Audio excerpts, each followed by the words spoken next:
लोग कहते, क्या करोगी पढ़ लिख कर, बाबू नहीं बन जाओगी, शादी करके चूल्हा चौका ही तो करना है। लेकिन उमा के माँ बाबूजी ऐसी संकीर्ण विचारों के नहीं थे।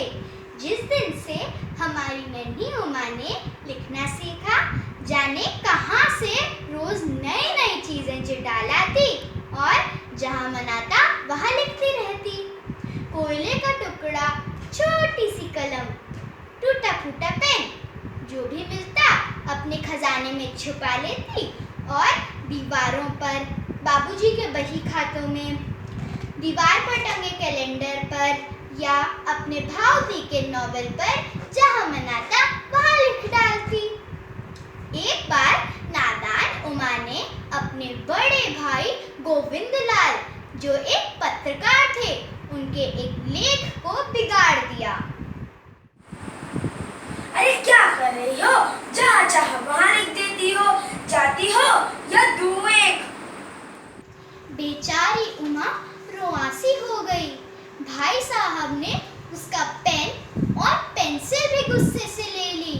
बेचारी फूट फूट कर रोने लगी। बड़े भाई का दिल पसीज गया। ये लो पेन और पेंसिल और एक नोटबुक भी देता हूँ, अब इसी में ही लिखना, समझी? ओ माँ की मौजा। उमा खुशी से खिल उठी। उसकी किसी भी सहेली के पास नोटबुक नहीं थी। नोटबुक उसकी प्रिय मित्र बन गई। सारा दिन वह उसमें कविताएं, कहानियां और कभी-कभी अपने विचारों और भावों को भी लिखती। यूं ही समय पंख लगाकर बीत गया और हमारी उमा 9 वर्ष की हो गई। जानते हो, तब लड़कियों का विवाह बालपन में ही कर दिया जाता था। उमा के बाबूजी ने भी उसका रिश्ता गोविंदलाल भाई साहब के परम मित्र प्यारे मोहन से तय कर दिया। वह भी था तो पत्रकार ही, परंतु विचार गोविंदलाल जैसे नहीं थे। वही पुराने विचार। लड़कियां ज्यादा पढ़ लिख ले तो उनका दिमाग चढ़ जाता है।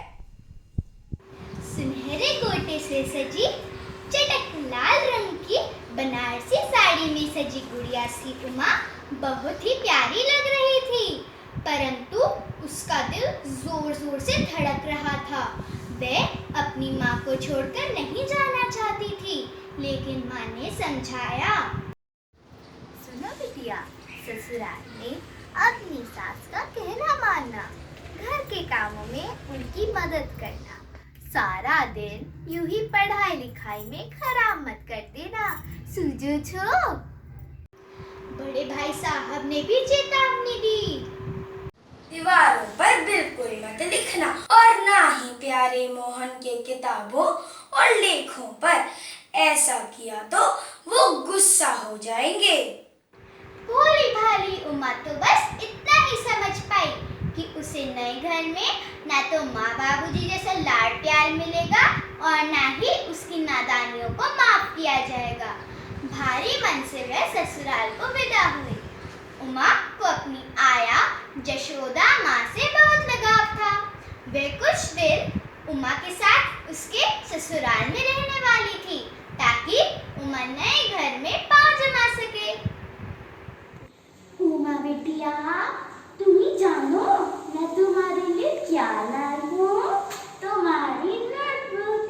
मुझे पता है तुम्हारी जान मस्ती है, इसलिए मैं इसे अपने साथ ले आई हूँ। ये लो तुम्हारी नोटबुक। शुरू के कुछ दिनों तक उमा को अपनी नोटबुक में लिखने का बिल्कुल समय ना मिला। जशोदा माँ के जाने के बाद वह उदास और अकेला महसूस करने लगी। कमरे में जाकर पेटी से नोटबुक निकाली।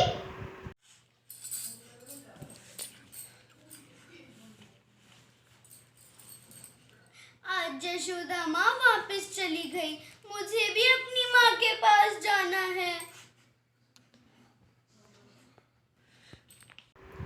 लिखते लिखते आंसू की बूंदें आंखों में झिलमिलाने लगी। धीरे धीरे उमा घर के कामों में इतनी व्यस्त हो गई कि वो अपने जान से प्यारी नोटबुक को भूल ही गई। एक दिन वह बहुत उदास थी। दूध उबल कर गिर गया था और सासू माँ ने बहुत डांटा था। उसका हाथ भी जल गया था, परंतु वह बोल ना सकी। वह अपने कमरे में जाकर नोटबुक में ही अपना दर्द उड़ेलने लगी। काश दादा आते और मुझे अपने साथ ले जाते। मैं वादा करती हूँ कभी उनकी किताबों में कुछ नहीं लिखूंगी। यूं ही समय बीतता गया।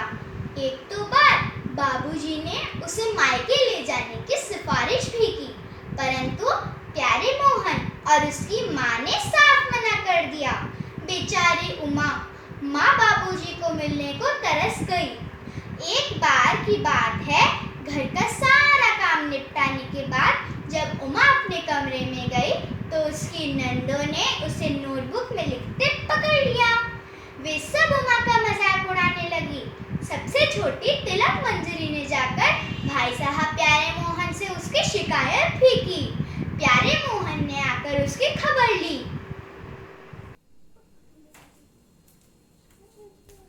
पढ़ लिख कर क्या सिर पर पगड़ी डालकर अकड़ कर दफ्तर जाना चाहती हो?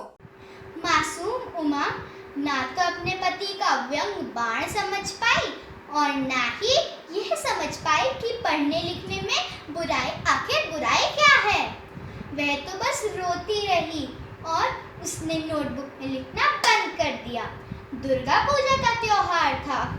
उमा का दुखी मन माँ से मिलने के लिए तड़प रहा था। उमा भी अपनी नोटबुक में दुर्गा माँ के भजन लिखने लगी। तिलक मंजरी ने देखा, दादा बाऊदी फिर से लिखने लगी। प्यारे मोहन गुस्से से आग बबूला हो उठे और तुम ही आबाद लिख जाओ। तुम्हें मना किया था पर समझ नहीं आया शायद। ये नोटबुक मुझे दे दो। प्यारे मोहन ने नोटबुक छीन ली और उसमें लिखी कुछ पंक्तियां पढ़ने लगे। पेड़ों के पत्तों पर ओस की बूंदें, मोती जैसी ओस की बूंदें, एक डर इसको भी है, पत्तों पर फैले बूंदों को भी पता है। वे जोर जोर से हंस रहे थे और उमा की नंदे भी उनका साथ दे रही थी। उमा अपने दोनों हाथों से अपना चेहरा ढककर देर तक रोती रही। मोती पेट पे उगते हैं। काश ये धरती फट जाती और मैं इसमें ही समा जाती। प्यारे मोहन के पास तो कई किताबें हैं। वो जब चाहे जो चाहे लिख सकते हैं। उनसे तो कोई किताबें छीनता ही नहीं है।